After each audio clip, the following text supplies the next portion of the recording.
Something big is brewing in Boston. After last night's major win against a formidable opponent in the Cincinnati Reds, it seems like this may be the switch that needed to be flipped for this Red Sox organization to really push them into the All-Star break on a hot note.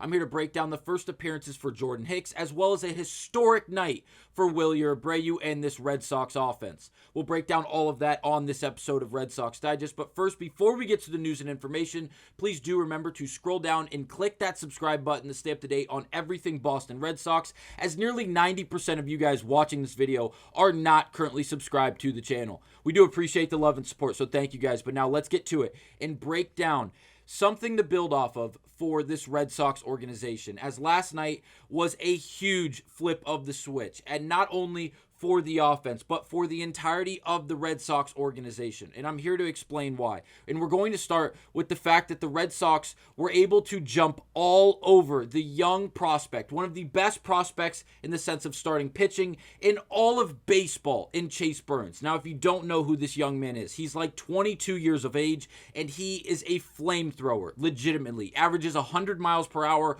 on his fastball. And last night, despite having that velocity and having a really, really good slider, it did not work for him in Fenway Park. Now, it was only his second career start. His first one came against the New York Yankees, a very intimidating team where he went 5 innings. He struck out 8 guys, including 5 of the first 6 that he saw in that game. He simply did not have that stuff against these Red Sox last night, as this is a recap of what the first inning looked like. Overall, the Red Sox ended up scoring 7 runs in the bottom of the first inning and never allowed Burns to get out of the first inning himself. He only collected 1 out during this stretch and simply could not get any outs for this Reds team. Now, he did get a little unlucky in the sense that he did start with a walk to Duran, which resulted in then getting a double play ball to second base, which ended up being an error, and the floodgates simply opened up for the Boston Red Sox, and they were again able to score those 7 runs in the bottom of the first. And they didn't really stop there, as they had to continue to score, as this Cincinnati Reds team was able to get to Garrett Crochet, the ace of the Boston Red Sox, just a little bit.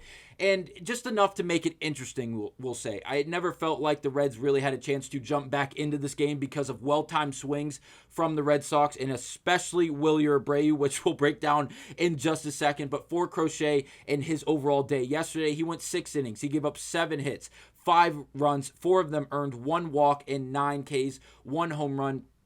And overall, Crochet was pretty good. The strikeout stuff, the swing and miss stuff was absolutely filth. Had a few guys even stand there and leave the bat on their shoulder because, again, the sinker, the sweeper, the cutter, the combination of the 3, he's really unfair. He really, really is. And if Tarik Skubal wasn't doing what he was doing night in and night out, Garrett Crochet would be the runaway favorite for the AL Cy Young this year. Unfortunately, it's going to be a very tough competition with Skubal being Tarik Skubal night in and night out, just coming off a 13 strikeout performance in his last outing. It's going to be a nail-biter all the way down the line until the end of the season. But look for Crochet to lead the league in strikeouts. It's something that we pointed out on this channel before the season started. And with another 9 added to his tally last night, Crochet still finds himself amongst the top of the league. The fact that he was hit around, you have to understand the Reds are a very formidable opponent. Whether they're facing righties or lefties going into this game,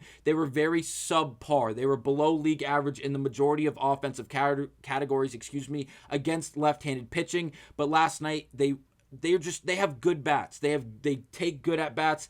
When they do put swings on the baseball, they end up making hard hit contact. They can put it into the gap, and overall, they are a very, very good team that I believe is fairly underrated up to this point in the year. Overall, Crochet, a good day, and not his best day by any means. The strikeout stuff was still there, and Garrett Crochet ended up getting the win in this decision, thank God, as usually we see no run support for Crochet when he's on the mound. Last night, that was not the case, getting 7 runs in the bottom of the first inning.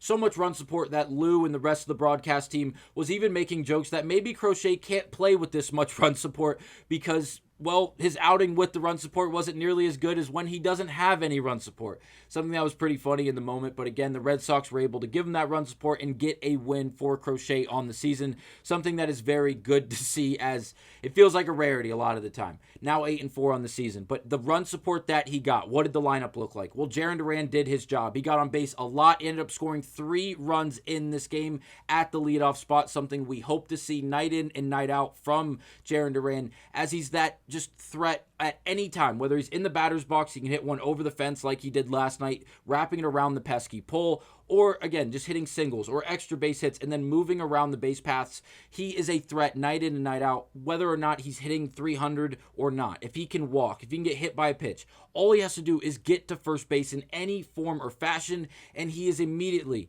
a 5-star threat to anyone they are playing against. Roman Anthony looked like a grown man once again, working at bats, getting 2 hits and resulting 1 run and an RBI in this game. Overall, the production from him is going up. Not only is he walking at a good clip, but now he is actually putting bat to ball, and it's resulting in a lot of hard hit rate, and it's good. It's great production out of the 2-hole for someone in Roman Anthony that is still so young, and the Red Sox have so much faith in. Abraham Toro, yes, offensively he was great. Not going to argue that.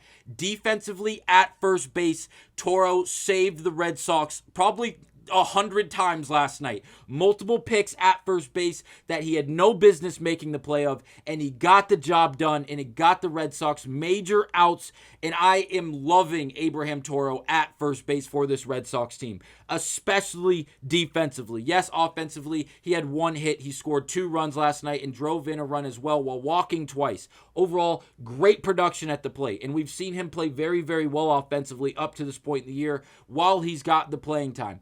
But defensively last night, he was sensational. There's no way around it. The picks he had, the throw from Meyer going across his body where he stole Trevor Story's ground ball, and he probably should have let Story honestly take it. Meyer was able to deliver a throw on a short hop, and Toro, despite having no business making that play, was able to get the job done, and it was phenomenal. Narvaez collected 2 hits, and then there was Wilyer Abreu.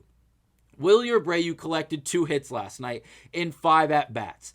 Those 2 hits were both home runs, 2 different variety. And you may be saying, Houston, what the hell does that even mean? Well, the first one that Wilyer hit was an inside-the-park home run. And he hit it, and he pimped it. And I mean, like, he hit it, and he stood in the batter's box for 5 to 8 seconds and just watched it because he thought he got every stitch of the baseball, and he did. It hit one of the most odd places in all of Fenway Park, down in the dead center of the triangle, and it bounced so awkwardly back over the center fielder's head, back towards the left field wall, and the center fielder went down. It honestly looked like he was injured in the moment. Right fielder for the Cincinnati Reds had to then make up more ground and get to the cutoff man of Elly De La Cruz.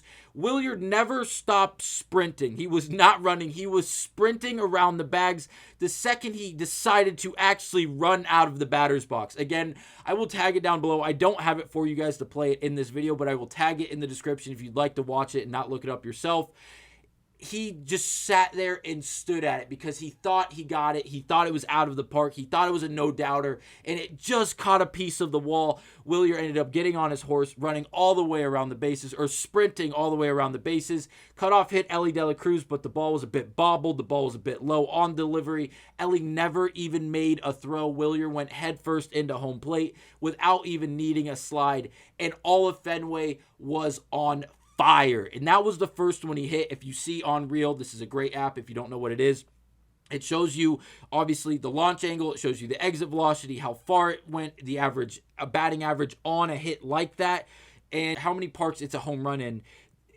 It's 30 out of 30, and despite that, yes, it was an inside-the-park home run, so it's still classified as a home run, but it did not clear the wall by just a few inches. Overall, a great highlight for the Red Sox, and specifically Wilyer Abreu, but he was not done there, as he went on to then hit another home run, that one of a grand slam variety, over the right field wall, and that one, he stood there and watched it fly, as there was no doubt in anyone's mind that he got every stitch of that baseball, hitting it way over right field, hitting it into the bullpen of the Boston Red Sox as all of the guys watched it. It was phenomenal. It cleared the base paths and really blew this game wide open in the bottom of the eighth, extending the lead entirely and really feeling like the Red Sox had fully put this game away from the Cincinnati Reds. Overall, a phenomenal performance, not only from Wilyer Abreu specifically, but the entirety of this Red Sox lineup, as we saw production from top to bottom. Meyer, Hamilton, Rafael, Story, Abreu,